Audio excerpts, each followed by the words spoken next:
पूरा का पूरा क्रम रख दिया स्क्रीन पे। ट्रेड्स पिक करना शुरू करते हैं। मानस, गुड आफ्टरनून। आपका ट्रेड क्या रहेगा इस वक्त का? गुड आफ्टरनून वीरेन जी। तो देखिए, टीवीएस मोटर्स पे एक सेल ट्रेड लेना है। टीवीएस मोटर्स अपने 20 डे मूविंग एवरेज के ऊपर सस्टेन नहीं हो पाया और वापस अपने 100 डे मूविंग एवरेज के नीचे चला गया है। तो आई थिंक यहाँ पर गिरावट बढ़ सकती है। करंट लेवल्स पे यहाँ पर बिकवाली करने का ट्रेड लेना है। इसके फ्यूचर में बिकवाली करेंगे। करंट प्राइस चल रहे हैं करीब टीवीएस मोटर्स के 2628 के 2628 के प्राइस चल रहे हैं। करंट लेवल्स पे एक शॉर्ट कॉल लेंगे। 3690 के ऊपर आपको स्टॉप लॉस लगा के बिकवाली करने का ट्रेड लेना है और 3500 रुपए तक के टारगेट्स देखने को मिल सकते हैं। अगर ऑप्शन में ट्रेड लेना चाहें तो आई थिंक अब आप टीवीएस मोटर्स का 3600 वाला पुट ऑप्शन भी ले सकते हैं। 3600 वाला पुट ऑप्शन चल रहा है करीब मैं आपको बता ओके 101 रुपए पे ट्रेड हो रहा है। वहां पर 64 के स्टॉप लॉस से खरीदारी करने का ट्रेड लेना है और टारगेट सेट करने हैं 175 के। Okay, TVS motor auto pack 3.25% टूटा है आज के सत्र में। तो टीवीएस मोटर पर बिकवाली की राय मानस जी की तरफ से आ गई। गाबर सर, गुड आफ्टरनून।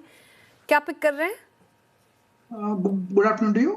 मेरा ध्यान है टीसीएस। लगता है टीसीएस तो गए 2475 पर ट्रेड कर रहा है। 10 रुपए का स्टॉप लगाएंगे 2485 का, ज्यादा नहीं।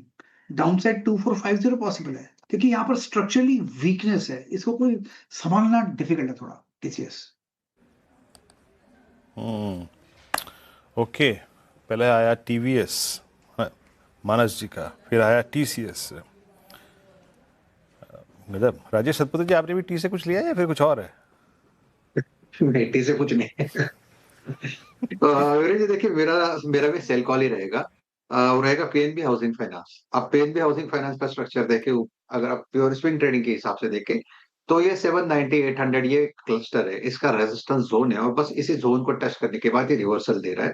तो यहाँ पे सेल करना है। स्टॉप लॉस रहेगा करीबन हमारा 798 का। और सेल करे पीएनबी हाउसिंग फाइनेंस, इसका जो टारगेट बनता है वीरेंद्र जी वो करीबन 760। ये इसका पहला टारगेट वन होगा। अगर वो टूटता है तो फिर 745 तक का करेक्शन इसमें आ सकता है। Okay, PNB housing finance in fact ये अच्छा कर रहा था सुबह, लेकिन इंट्राडे में बढ़त गवाई इसने, तो यहाँ पर बिकवाली की राय। आशीष कयाल जी, गुड आफ्टरनून। आप क्या पिक कर रहे हैं? गुड आफ्टरनून श्रेया और सभी दर्शकों को भी। देखिए, यहाँ पर जो मेरा ट्रेड होगा वो नेशनल एल्यूमिनियम कंपनी पे होगा।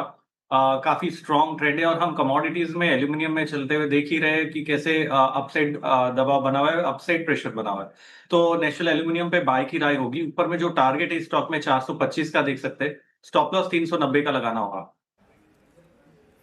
ओके, नालको 401 पे आपका बाय कॉल। एक बार जरा नालको रखिएगा स्क्रीन पे, एक बार देखते हैं क्या कर रहा है नालको। एक सेकेंड।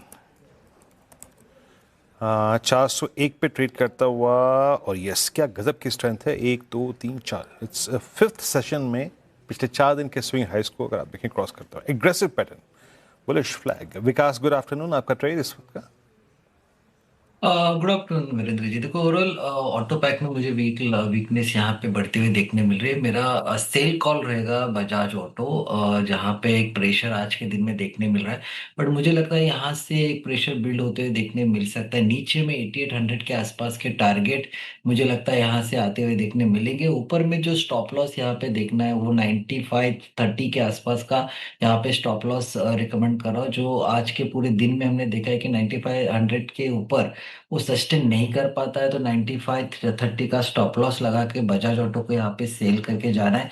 नीचे में 8700 के आसपास का एक डाउनफॉल यहाँ पे देखने मिलेगा। और लास्ट 1 ईयर का जो अपवर्ड ट्रेंड लाइन है उसका यहाँ पे एक ब्रेकडाउन देखने मिल रहा है। तो मुझे लगता है एक प्रेशर ज्यादा यहाँ पे बिल्ड होते हुए देखने मिल सकता है बजाज ऑटो पे। तो ओवरऑल यहाँ पे वीकनेस ज्यादा होती हुई देखने मिलेगी।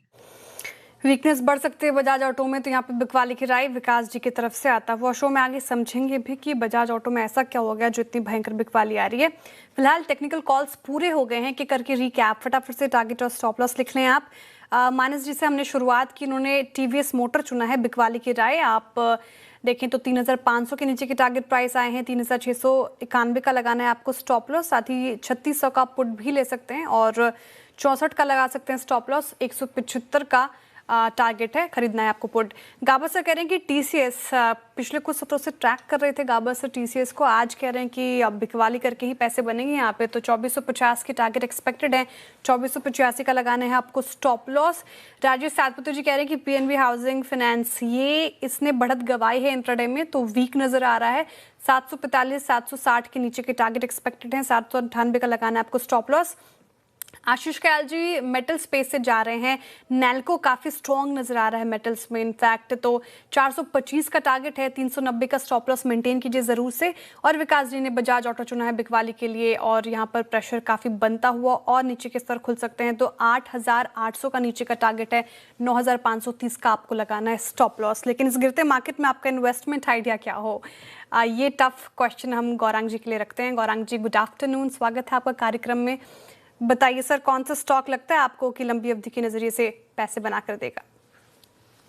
बहुत बहुत धन्यवाद श्रेया जी, मंच पर आमंत्रित करने के लिए। सीएनबीसी आवाज के दर्शकों को और आप सभी को सादर प्रणाम और शुभ दिन हमारे तरफ से। एक छोटा डिस्क्लोजर पहले दे देते हैं कि जो भी निवेश लायक रणनीति आज दोपहर इस कार्यक्रम में रखेंगे, ये बुनियादी तर्क के आधार पर लंबी अवधि के लिए हमारी फंडामेंटल रिसर्च टीम की तरफ से, इसमें हमारी कंपनी जियोजेट अथवा मेरा किसी भी प्रकार का व्यक्तिगत निवेश नहीं है, ना ही किसी प्रकार का वित्तीय लाभ मिलता है, ना ही किसी प्रकार का कॉन्फ्लिक्ट ऑफ इंटरेस्ट।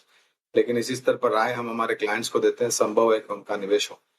तो कार्यक्रम की शुरुआत में मेरे ख्याल से आपने और वीरेंद्र जी ने वित्तीय क्षेत्र में दबाव है, बैंकों के साथ साथ नॉन बैंकिंग फाइनेंस कंपनीज भी धराशायी हो रही, लेकिन इसी श्रेणी में से एक कड़ी जो मजबूत खड़ी है वो है जियो फाइनेंशियल्स, 240 के आसपास मौजूदा स्तर है। और इसका चयन मैंने इसलिए भी किया है कि क्योंकि यहाँ से नीचे के तरफ के दायरे काफी सीमित लगते हैं। कई बार ये स्टॉक 220 के आसपास गया है और फिर अपने आप को संभाला है, और ऊपर के तरफ के दायरे में वो करीबन 350 के पार गया है। लंबी अवधि के लिए ये खरीदारी की राय है। जियो फाइनेंशियल स्तर से शुरुआत करिए और गिरावट पर जुड़ते जाए। एक बहुत ही साधारण सा लक्ष्य हमने करीबन 350 के आसपास का निर्धारित किया है लंबी अवधि के लिए।